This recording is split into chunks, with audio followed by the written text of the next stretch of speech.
Variables. Las variables de instancia non-static. Técnicamente hablando, los objetos almacenan sus estados individuales en los campos no estáticos, es decir, los campos declarados sin la palabra clave static. Campos no estáticos son también conocidos como variables de instancia debido a que sus valores son únicos para cada instancia de una clase. Aquí tenemos un ejemplo.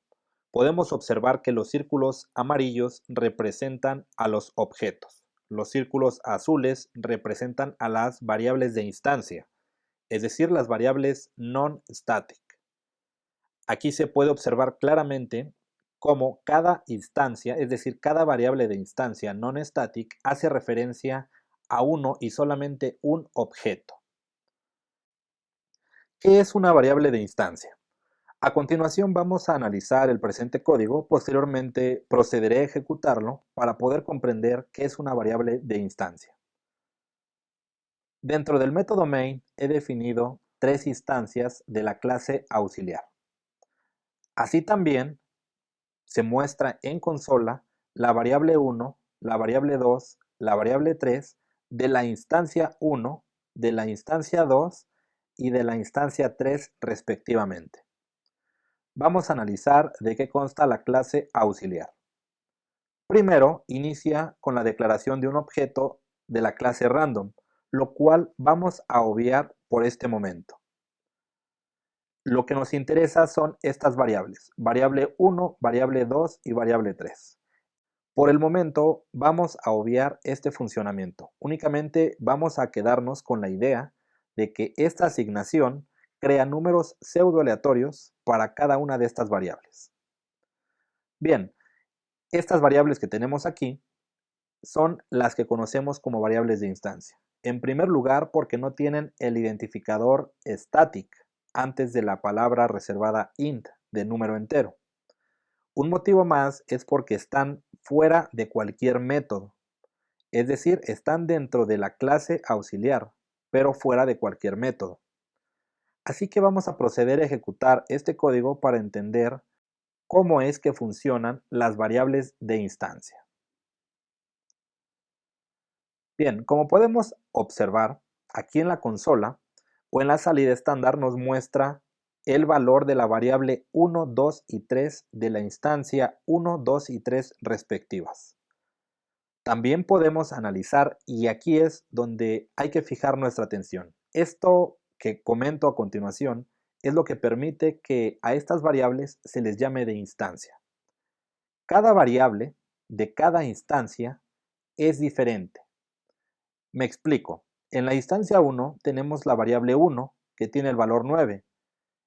La instancia 2 tiene una variable 1 que tiene el número 5. Podemos observar que esto es diferente. Eso es lo que permite denominar variable de instancia. En otras palabras, cada variable de cada instancia va a ser diferente. No tiene por qué ser la misma. Aunque si bien así se quisiera, podría también ser posible. Una variable de clase es cualquier campo declarado con el modificador static. Aquí podemos observar un contraste con el anterior ejemplo non-static. Este le dice al compilador que hay exactamente una copia de esta variable en la existencia, sin importar cuántas veces se ha creado una instancia de la clase. Aquí tenemos un ejemplo más, y en esta oportunidad la variable de clase sí es static, es decir, el círculo azul representa la variable de clase static, mientras los círculos amarillos representan a los objetos. Y podemos observar que en contraste con las variables de clase non-static, en esta oportunidad cada objeto o cada instancia de la clase hace referencia a una única variable. ¿Qué es una variable de clase? A continuación vamos a analizar este código, posteriormente lo vamos a ejecutar para poder comprender qué es una variable de clase. Tengo un método principal, dentro de dicho método he creado tres instancias, instancia 1, 2 y 3, de la clase auxiliar. Así también estoy imprimiendo en la salida estándar o consola el valor de la variable 1, 2 y 3. Estas variables se encuentran en la clase auxiliar. Y la variable 1, 2 y 3 pertenecen a la instancia 1, pero también a la instancia 2 y a la instancia 3. Así que vamos a analizar de qué consta la clase auxiliar. La clase auxiliar inicia con la clase random creando un objeto llamado RND, mismo que nos va a permitir crear números pseudo aleatorios. Vamos a obviar esto por el momento. Vamos a centrarnos en estas tres variables, la variable 1, 2 y 3. Las tres variables, como podemos observar, tienen la palabra reservada static. Esta palabra reservada es lo que nos permite llamar a una variable de clase. Procedo a ejecutar el código para poder analizar qué es lo que sucede. Podemos observar en pantalla que en la salida estándar nos está imprimiendo el valor de la variable 1, 2 y 3 de la instancia 1, de la instancia 2 y de la instancia 3. Pero me podría usted decir, ¿y esto qué tiene de particular? Bien, vamos a analizarlo a fondo y con ello vamos a poder comprender qué es una variable de clase. La instancia 1 y la instancia 2, así como la 3, tienen el mismo valor para la variable 1, para la variable 2 y 3. Aquí lo podemos analizar. Voy a ejecutar nuevamente y podemos ver que va a cambiar el número. Este cambio es lo que nos está haciendo este método, nextInt, utilizando el objeto de la clase random, que es lo que dije que íbamos a obviar, ya que únicamente nos está cambiando los números.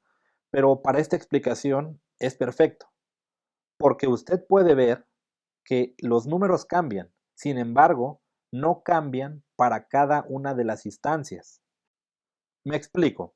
Cuando se creó la instancia 1, dentro de esta instancia incluye estas tres variables.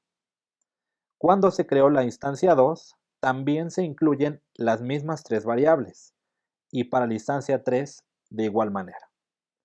Entonces, una variable de clase lo que permite es que no importa si es la misma instancia o no.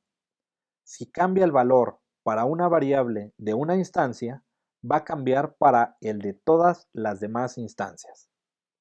Por ejemplo, ya vimos el uso de esta función que nos genera números pseudoaleatorios. Pero, ¿qué sucede si nosotros definimos en la variable 1 de la instancia 1, definimos el número 2, por ejemplo?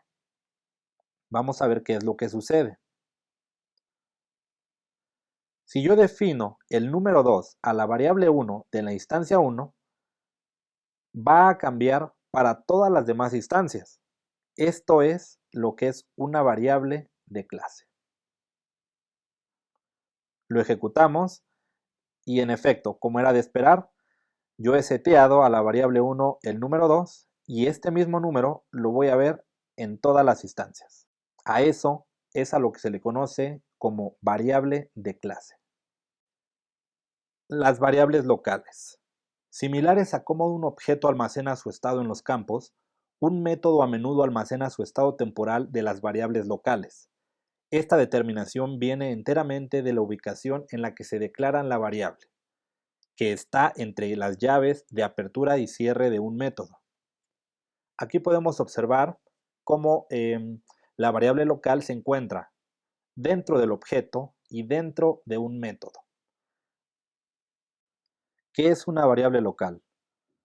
Una variable local es cualquier variable que se encuentra dentro de un método. En este caso particular, dentro del método main tenemos tres variables, por lo que a ellas podemos llamarles variables locales. Estas variables locales tienen específicas características.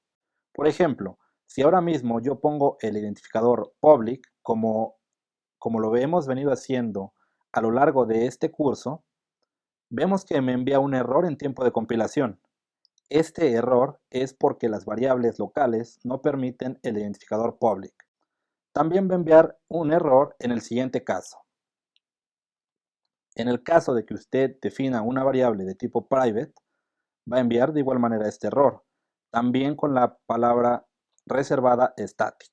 En otras palabras, usted puede declarar una variable local con el identificador final o sin él.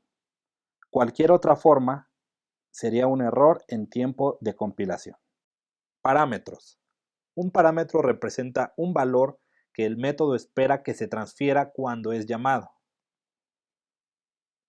Vemos un objeto, dentro del objeto un método, y el método pregunta, ¿qué dato necesito? Esto es lo que se conoce como un parámetro. Aquí un claro ejemplo. Un parámetro es lo que yo voy a definir en mi método. En otras palabras, cuando yo me encuentro creando un método, yo necesito información, necesito datos. Entonces, yo voy a definir, por ejemplo, que necesito un parámetro de tipo string que se llame nombre, un parámetro de tipo entero que se llame número, porque estos datos yo los voy a utilizar dentro de mi método. Entonces, ¿qué es un parámetro? Un parámetro es lo que yo defino que voy a necesitar y que el usuario que invoque mi método debe enviarme. Vamos a ejecutar este programa y veamos qué es lo que sucede. Como observamos, únicamente nos muestra en consola el parámetro nombre recibió el argumento curso de Java en Udemy y el parámetro número recibió el argumento 2016. Argumentos. Un argumento representa el valor que se transfiere a un parámetro del método cuando se llama al método. Veamos, un objeto y dentro de ese objeto existe una llamada a un método. Entonces la pregunta es, ¿qué dato le voy a enviar a dicho método al que estoy invocando? El dato que yo le envíe hace referencia precisamente a un argumento. En esta clase vamos a analizar qué es un argumento. Veamos a continuación. Creo un objeto. Después hago una invocación a un método y a dicho método le envío el argumento curso de Java en udemy.com. Este argumento es de tipo string y se lo estoy enviando al método del objeto. Eso es un argumento. Vamos a ejecutarlo.